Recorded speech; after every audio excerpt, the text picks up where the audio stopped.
Howdy, it's WCCS 101.1 FM, AM 1160, and WCCSradio.com. You know, I was looking at one of the playbills from a play coming up. Somebody's doing The King and I. Or no, it's not The King and I. It's Fiddler on the Roof. And Fiddler on the Roof has that wonderful song, Traditions. Well, this is all about transitions. Betsy, how do you like that as a lead-in? Isn't that good? I like it. That was really good. And I like the singing along with it. Transitions. She's Betsy Allen-Manning with us this morning. Betsy Allen-Manning is the best-selling author, keynote speaker, and owner and CEO of Destination Workplace, a company dedicated to helping people succeed in business and their personal lives. And she's in Dallas, Texas. Betsy Allen, good morning. Good to be with you, Todd. It's good to have you with us here today. Let's talk a little bit about workplace. We get to this time of the year and people are thinking about what's my next step. And for a lot of people, especially in upper management in companies, what's next is retirement. And so people are going to work under one boss one day and the next day there's somebody new sitting in that chair. And frequently for older workers like us, that person sitting in that chair supervising us, directing us, managing us is a person a lot younger than we are. That's tough to handle for folks, Betsy. It is, and I like to call us seasoned workers as opposed to older workers since we're in that category. But yes, a lot of us are thinking these Gen Zs that are coming into the workplace that are going to be managers soon. I have a sweater that's older than them. How are they going to possibly manage me? What kind of leadership style are they going to bring to the workplace? And what kind of hurdles am I going to have to get over in order to work with them? So there's a lot of challenges and interactive challenges that are going to be coming up with them. Yeah, and for a lot of us, it's hard to understand and realize that those Gen Z workers that we think about, they're approaching 30 years of age. They've been in the workforce for a while. They have, and I think that sometimes we forget that. And it's actually, they're bringing some positive changes with them as leaders. According to our recent National Workplace Trends study, 73% of Gen Zs say that they want a sense of purpose in order to be satisfied at work, along with 89% of workers saying that they need a sense of team and collaboration to be satisfied. So when we look at the workplace moving forward, they're going to be more collaborative than they are commanding in their leadership style, and they're going to bring more meaningful work, which is going to help them attract and retain the best talent, and that's one of our biggest challenges right now in the workforce.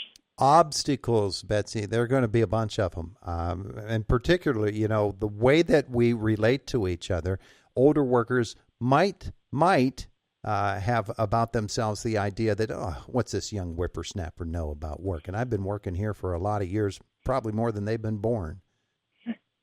Yeah, there is a gap that we're going to have to bridge when it comes to boomers, Gen X, and our Gen Zs that are coming in now, especially as managers. One of them is they're going to have to learn how to earn respect, and that's brushing up on your leadership skills as they move into the workforce. They're going to need to know it going in. We used to learn leadership on the job. That's no longer an option for them. They need to learn it going in, or they are going to lose some of their A players.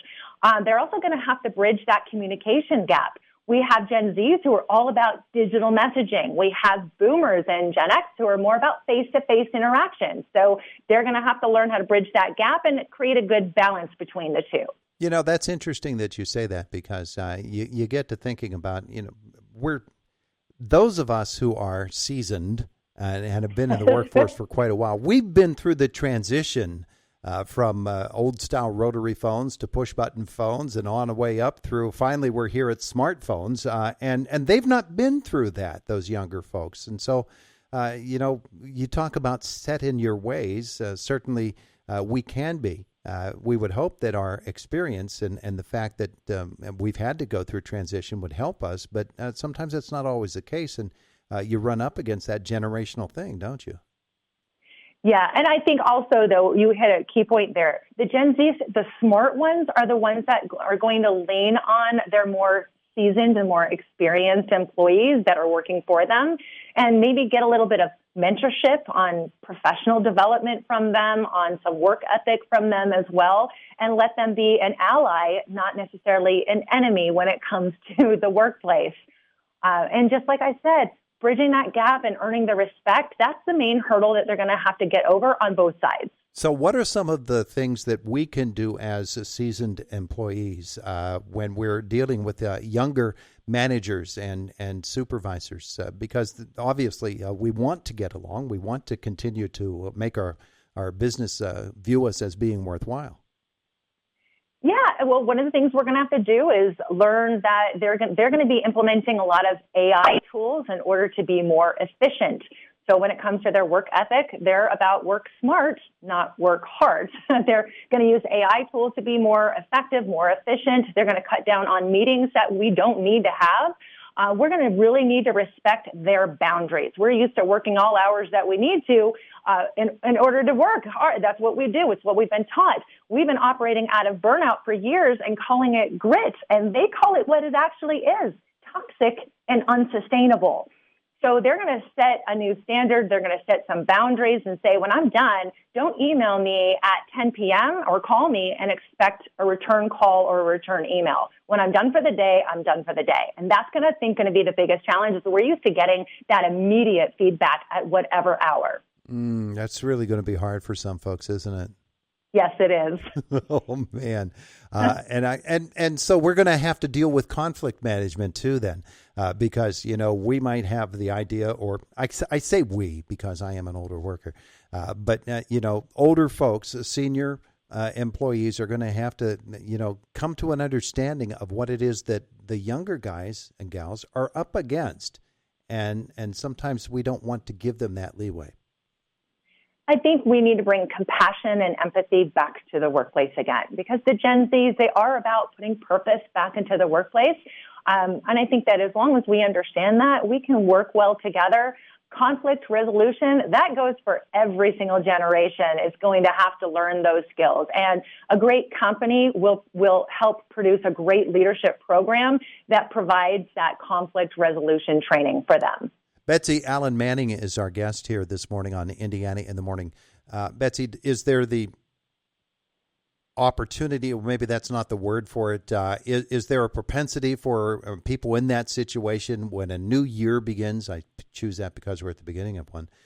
When a new year begins and younger folks take over and in those management positions, for the older folks to say, you know what, I'm not going to deal with it. I'm going to quit. I'm going to move on to some other job, or I'm just going to retire.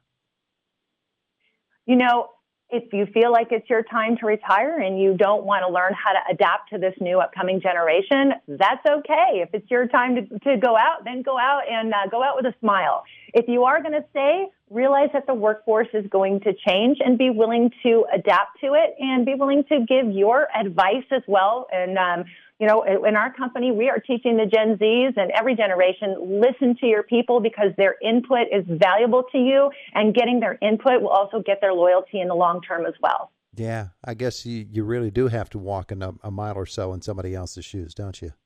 Absolutely. Yeah. So you can go about it with a nice, fresh attitude, and you can lean upon each other and can turn it into a positive. Absolutely. And we're going to need each other in the workplace moving forward. We need different personality styles. We need different perspectives. And I think the balance between the two is actually going to create an incredible workplace in 2025. Betsy, tell me about Destination Workplace. Yeah, so our whole goal is putting purpose, accountability, and loyalty back into the workplace. I think purpose was stripped away during the pandemic, and it's time to put it back. So we conduct a lot of leadership programs, training programs. We conduct a lot of culture shift programs.